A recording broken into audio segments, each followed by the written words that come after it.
Alright guys, back for another video. As promised, this one's gonna be about the inside cab and the inside cab continued. I did the previous one where the last one was everything outside, the outside engine compartment and fluids. This one's gonna be all the inside. So, quick overview. You always need a key, cat keys. People think you only get them from Cat. Quick tip, you get them on Amazon. You get, I think it's an 8-pack for like 14 bucks, which isn't bad because each key from Cat is, I believe, 8 bucks or $9, something like that. So, quick tip, if you're ever gonna get Cat keys or you need Cat keys, go to Amazon. You can get a bunch of them cheaper. Got your ignition. Always put it in. Turn it on. Everything will turn on for you. Everything will start up. You see your gauges go back and forth to set itself. So there you go. Normal spaces. So quick overview. You got a 3-pedal system here. This is the easiest way to settle it. I sit like this, my foot on the gas. This is a brake, it's a second brake, but it's kind of weird to sit like this or to sit like this and go back and forth like a car. To me, it's easier. It's a lot more control. So you got your brakes. Always want to test your brakes out, make sure they work. Got your gas. Got your gas right there. It's pretty simple. So that's your brakes. You got your brakes, your parking brake. It's important. Parking brakes off. Parking brakes on. You see right here? Off, on. Pretty simple.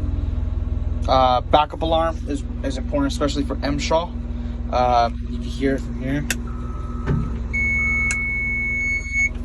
Let me take off the e-brake so you guys won't hear that loud, annoying noise. Pretty sure you guys can hear it.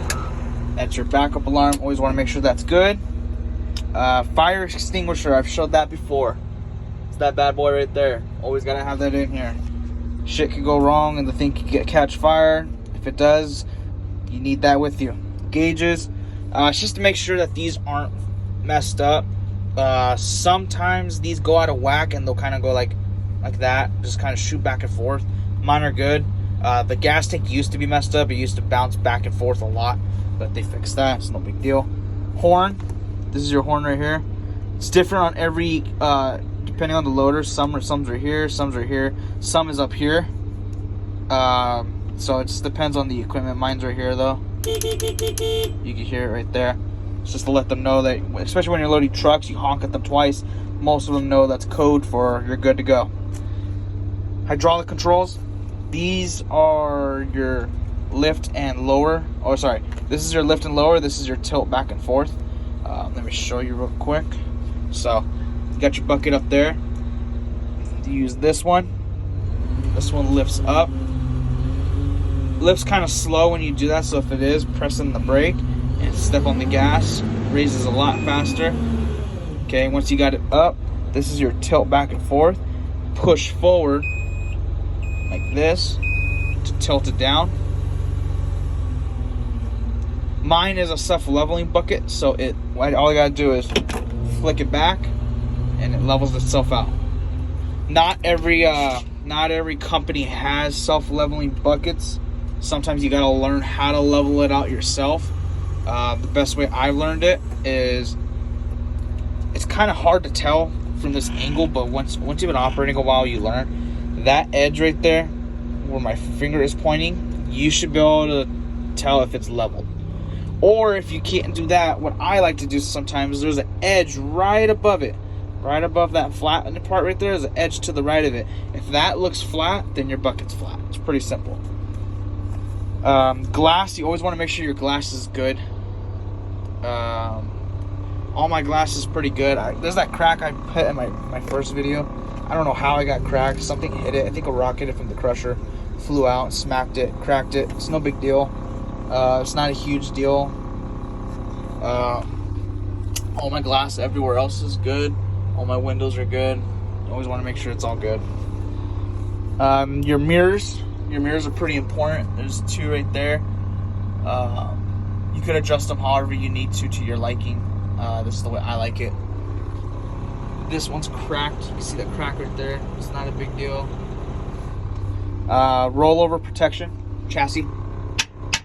This bad boy right here goes throughout over inside the headliner. Goes all the way through inside of it. Just protects you in case it rolls over. You don't get smashed or crushed. Your seatbelt. Got your seatbelt right here. Right here.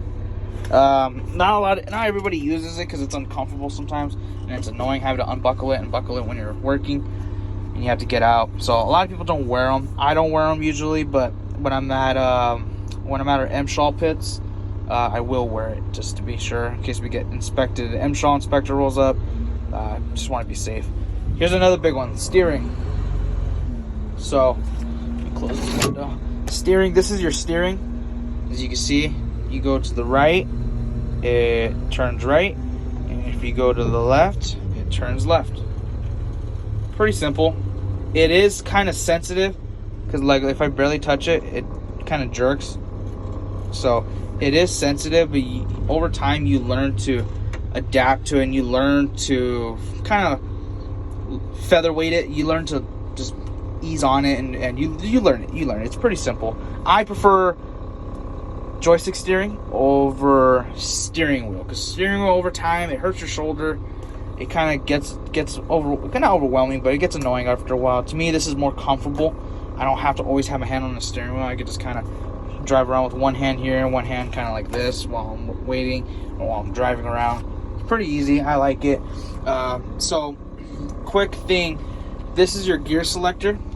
So you see right there, it's in first neutral, second, third, and fourth, and then you can drop it. I like to drive with the manual gear because I like to have complete control over the equipment, but everywhere's different. And you can see right here, it gives you a little bit of a overview. Now there's this bad boy right here. This is your forward, neutral, reverse. So reverse, forward, neutral. Pretty simple. It's coming with like a force of habit where you just flick it. Just do that while you're working.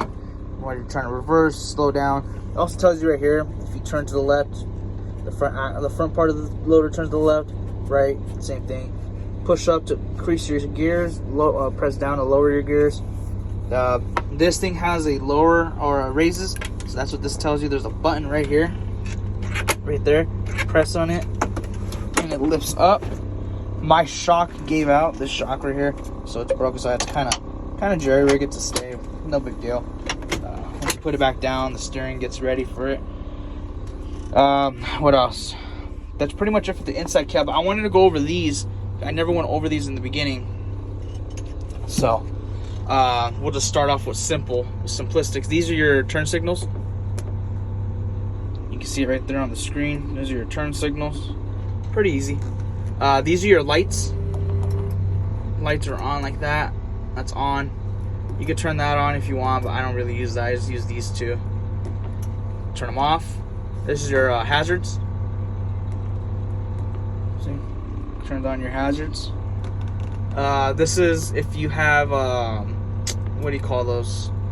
A blinker light up top. A lot of times when you're in a big quarry, and say the truck gets lost, and they can't find where the materials that you're trying to load them out at, all you say is look for my light, and turn it on, and there's a light on top of your loader that spins and it's a color. They look for that, and it's pretty easy to find. Window defrosters, I don't use them. This is for your regen. I never touch these. If you're in equipment and your equipment has a regen for the deaf, do not touch these. It'll mess it up, throw it off whack. I never touch these two just to be safe. These are for your bucket controls. These are for like to level it out and make sure it's leveled. I don't ever touch those. I just leave them alone. No need to touch them. When your companies buy them, they already set it to be leveled, so I don't ever touch them. This is for your neutral lock, so it kind of makes it a little bit smoother, I guess you could say. That's your gears. So if you press that, it'll say transmission, auto gears 2 through 4. Auto 1 through 4, auto 1 through 3, and then auto 1 to 2 gears, so it would only stay between gears 1 and 2. And manual. I prefer the manual, like I said, because I like to have complete control over the equipment when I'm using this. Just easier for me. And that's pretty much it. It's not really much more. These ones I never really touch. I don't really go over those unless you're the manufacturer or Cat or Cashman, whoever's selling it. Then they'll go over with you if you're buying the equipment. But I never really touch them. You got your climate control, your AC.